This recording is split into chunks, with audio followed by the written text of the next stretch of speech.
Lewis, P7 at the end of that one. How was that session for you? How was the car feeling out there? I thought it was a better session. P1 was probably a bit better. The car was a bit nicer to drive in P1, but we're just lacking speed. But I'm just keep working on from there. Feel like you can fight tomorrow in the sprint, maybe make up a bit of ground from where you are? Not really. I think all the cars ahead are faster, so it's I don't know what else to say.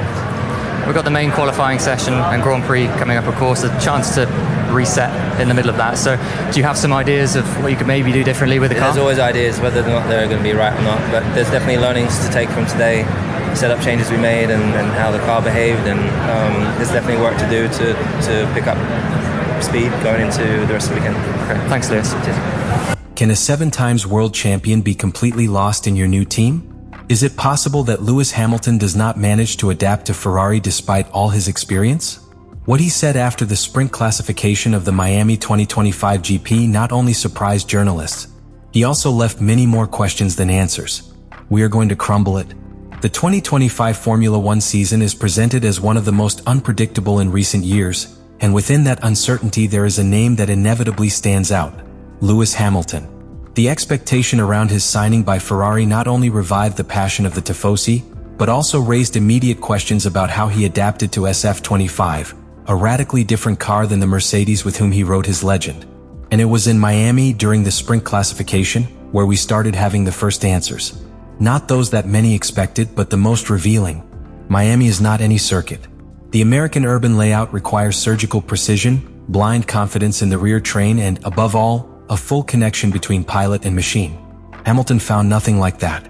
His 7th position in the sprint shootout, with a chrono of 1:27,030, left him not only far from the tip, but even behind his teammate Charles Leclerc, who scored a 1:26,808. Half a difference in formula may first seem little for a casual spectator, but in the elite of this sport it is an abyss. Even more when your teammate with the same car manages to take advantage in such a technical layout. That distance reveals not only a performance deficit, but a fracture in the adaptation process. The most shocking of the day, however, was not the time itself. It was Hamilton's face when getting off the car. Away from the challenging tone that characterized him in his golden years, the British was content, measured, almost introspective. He knew that journalists would interrogate him insistently. He knew that his name attracts media attention beyond any result. But I also knew that I couldn't hide reality for longer. When asked about the reasons for his low performance, he replied with a brief phrase but loaded with meaning: "Many things, there are many different things. There is no particular thing." And such statement, coming from a pilot of his caliber, is not improvised. It is a reflection of the internal complexity that is going through Ferrari. He speaks of a cluster of factors, of a de-synchronization between the pilot and his technical environment. Does not point your finger to a specific error. Do not blame the car or engineers. It just suggests that the puzzle is far from completing. The most intriguing is how this situation fits within the major context of the season. While Hamilton struggles to understand the nuances of the SF25, the young Kimi Antonelli, the new prodigy of Mercedes, achieves a historical pole with only 18 years, leaving his ex equipo as an absolute protagonist of the day. The contrast cannot be more brutal. Hamilton's past eclipses him from his old box, while his present in Ferrari still feels diffuse, unstable, as if the seat still did not belong at all. All this happens in a team that has historically had difficulty integrating new leadership figures. Ferrari has not been gentle with his stars in transition processes. And although Leclerc seems to have molded the car in his style for years, Hamilton is just beginning to leave his mark in Maranello. The result of Miami is not a simple bad day. It is the first concrete evidence that this marriage between legend and iconic team will not be an instant love story. It will be, for now, a forced learning.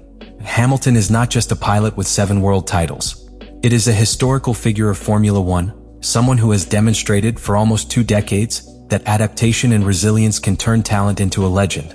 Therefore, when after the sprint classification in Miami chose to look back in time, the effect was immediate. His decision to compare what he is currently living in Ferrari with what he lived when he reached Mercedes in 2013 was not a nostalgic act. It was a direct message to those who doubt, a statement that current chaos can simply be the beginning of something bigger. But at the same time, it was also a transparent admission. This transition is being harder than expected. In his words, Hamilton made it clear that he is reliving sensations that he thought surpassed. When I arrived at Mercedes, the first 6 months were difficult.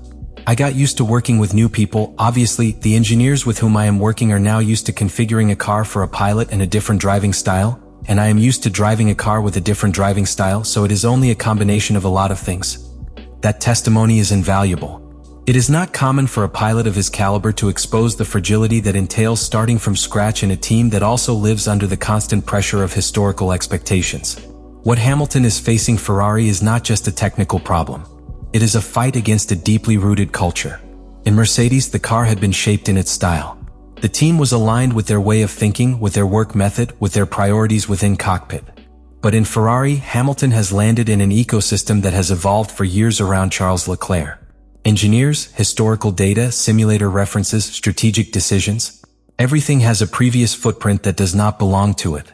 And that means that each steering wheel is a forced conversation with a car that does not speak to it in their language. This goes beyond the physical. It is not just about finding grip in the curve or refining the rear suspension. It is about rebuilding trust from the foundations. And this is where his words charge even more relevance. Because the British pilot implicitly recognizes that he is not trying to change the car only. He is trying to reconfigure himself. Adjust your pilot style, reinvent your braking habits, your rotation points, your visual references. Everything that was natural in Mercedes now has to be leveraged with a car that behaves differently than what your instinct dictates. In addition, there is an underlying tension that accompanies each comment. Although Hamilton does not say it directly, the comparison with his stage in Mercedes also carries an implicit weight. There, after 6 months of difficulties, the domain came. Here, in Ferrari, there are no guarantees. The recent history of the team is full of broken promises and evolutions that remain halfway, which makes its decision even more brave to expose itself in this way before the media. Because he knows that each word will be crumbled, each reinterpreted phrase, each amplified gesture. And yet he does. Not to justify the 7th place, but to frame it within a broader narrative. A narrative that does not speak of failure, but of reconstruction. Hamilton's statement is not just a look at the present. It is a silent promise that what today is discomfort, tomorrow can be domain. But for that to happen, the desert of technical misunderstanding, of invisible work in simulators, of the telemetry hours, of the infinite meetings with engineers must be crossed. And that is precisely what Hamilton is willing to do. Lewis Hamilton's words after the sprint classification in Miami may seem, on the surface, a simple diplomatic response to a disappointing result.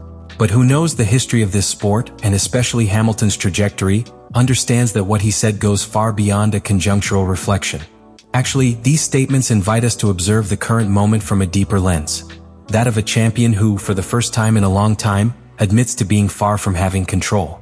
When Hamilton states that there is not a single specific problem with the SF25, but many different things, it is pointing out a known but little visible phenomenon in the modern Formula One, the invisible complexity of the adaptation.